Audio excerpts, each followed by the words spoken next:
جب آپ صلی اللہ علیہ وسلم کی زبان مبارک سے غار ہرا میں پیش آنے والا واقعہ سنا تو آپ صلی اللہ علیہ وسلم کو تسلی دی اور عرض کیا، یا رسول اللہ صلی اللہ علیہ وسلم، اللہ کی قسم اللہ تعالیٰ آپ کو کبھی تنہا نہیں چھوڑیں گے۔ آپ تو صلہ رحمی کرنے والے، کمزوروں کا بوجھ اٹھانے والے، محتاجوں کے لیے کمانے والے، مہمان نوازی کرنے والے اور حق کے راستے میں مصیبتیں سہنے والے ہیں۔ نبی اکرم صلی اللہ علیہ وسلم کی پیاری زوجہ ام المؤمنین سیدہ خدیجہ کبریٰ رضی اللہ تعالی عنہا نے اسلام قبول کرنے کے بعد دل و جان سے اپنے آپ کو اور اپنے تمام مال و دولت کو اسلام کی سربلندی اور فروغ کے لیے وقف فرما دیا اور ہر آزمائش میں نبی اکرم صلی اللہ علیہ وسلم کا ساتھ دیا۔ خوشی اور غم کے لمحات میں آپ صلی اللہ علیہ وسلم کے شانہ بشانہ رہی۔ مشکلات اور مصائب کے وقت میں نہ صرف خود ثابت قدم رہی بلکہ نبی اکرم صلی اللہ علیہ وسلم کی دل جوئی بھی کرتی رہی۔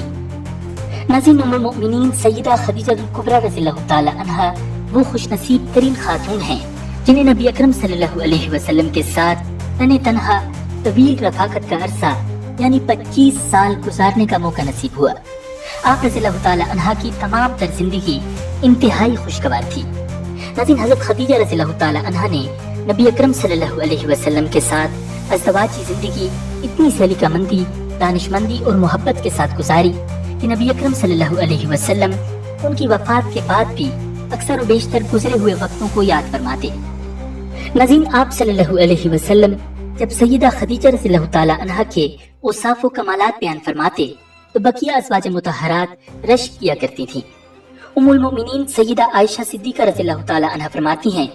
کہ میں نبی اکرم صلی اللہ علیہ وسلم کی ازواج مطہرات میں سے کسی پر اتنا رشک نہیں کرتی جتنا سیدہ خدیجہ رضی اللہ تعالی عنہا پر، حالانکہ وہ میرے نکاح سے پہلے ہی وفات پا چکی تھی۔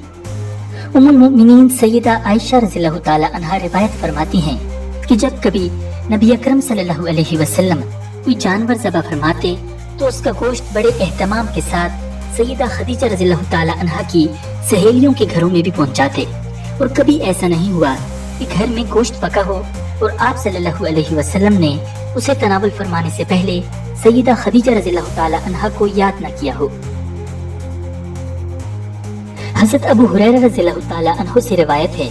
کہ حضرت جبرائیل علیہ السلام نبی اکرم صلی اللہ علیہ وسلم کی خدمت اقدس میں حاضر ہوئے اور عرض کیا، یا رسول اللہ صلی اللہ علیہ وسلم، خدیجہ ایک برتن لے کر آ رہی ہیں جس میں سالن اور کھانا ہے۔ جب وہ آپ کے پاس آئیں تو آپ انہیں اللہ تعالیٰ کی طرف سے اور میری طرف سے سلام کہیں اور انہیں جنت میں خاص موتیوں سے تیار کردہ محل کی خوشخبری دیں۔ ناظرین، نبی اکرم صلی اللہ علیہ وسلم کے دل میں سیدہ خدیجہ رضی اللہ تعالی عنہا کی یاد کس درجہ سمائی ہوئی تھی، اس کا اندازہ آپ اس حدیث مبارکہ سے کیجیے کہ سیدہ خدیجہ رضی اللہ تعالی عنہا کی بہن حالہ بنت خویلد، جن کی آواز سیدہ خدیجہ سے کافی مشابہ تھی، وہ ایک دن نبی اکرم صلی اللہ علیہ وسلم سے ملاقات کے لیے مدینہ طیبہ آئیں اور گھر میں داخل ہونے کی اجازت چاہی۔ ام المؤمنین سیدہ عائشہ صدیقہ رضی اللہ تعالی عنہا فرماتی ہیں کہ ان کی آواز سنتے ہی نبی اکرم صلی اللہ علیہ وسلم کو بے اختیار سیدہ خدیجہ رضی اللہ تعالی عنہا کی یاد آ گئی اور ان کی زندگی کا زمانہ آنکھوں میں پھر گیا۔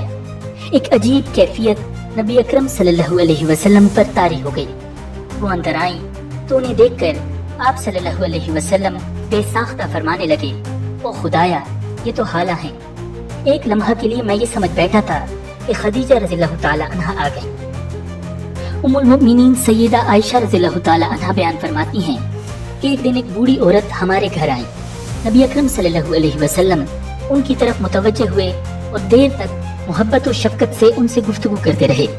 آپ صلی اللہ علیہ وسلم نے ان کی اور ان کے گھر والوں کی خیریت دریافت فرمائی اور پوچھا کہ ہم جب مکہ سے ہجرت کر کے مدینہ چلے آئے تو آپ لوگ کن کن حالات سے گزرے اور کیا کیا واقعات پیش آئے۔ حضرت عائشہ صدیقہ رضی اللہ تعالی عنہا بیان فرماتی ہیں کہ آپ صلی اللہ علیہ وسلم اپنی اپنائیت اور چاہت کے مطابق اس سے سوالات پوچھتے رہے۔ مجھے اس بڑھیا پر رشک آنے لگا۔ جب وہ بوڑھی خاتون چلی گئیں تو میں نے عرض کیا، یا رسول اللہ صلی اللہ علیہ وسلم، وہ بڑھیا کون تھی؟ تو آپ صلی اللہ علیہ وسلم نے ارشاد فرمایا، وہ خدیجہ کی سہیلی تھی۔ جب ہم مکہ میں رہا کرتے تھے وہ اکثر ہمارے گھر آیا کرتی تھی۔ خدیجہ رضی اللہ تعالی عنہا اس سے بہت محبت کرتی تھی۔ ناظرین، آپ صلی اللہ علیہ وسلم کے بیٹے ابراہیم کے علاوہ باقی تمام اولاد حضرت قاسم، طاہر، طیب، زینب، رقیہ، ام کلثوم اور سیدہ فاطمہ الزہرا رضی اللہ تعالی عنہم ام المؤمنین سیدہ خدیجہ الکبریٰ رضی اللہ تعالی عنہا کے بطن مبارک سے پیدا ہوئے۔ ام المؤمنین سیدہ خدیجہ رضی اللہ تعالی عنہا کو 25 سال تک آپ صلی اللہ علیہ وسلم کی رفاقت نصیب ہوئی اور ہجرت سے 3 سال قبل 64 سال کی عمر میں ماہ رمضان کی 10 تاریخ کو مکہ معظمہ میں رحلت فرما گئیں۔ ناظرین، حضرت خدیجہ رضی اللہ تعالی عنہا کی وفات نے نبی اکرم صلی اللہ علیہ وسلم کو بے حد غمزدہ کیا اور اس سال کو نبی اکرم صلی اللہ علیہ وسلم نے عام الحزن یعنی غم کا سال قرار دے دیا۔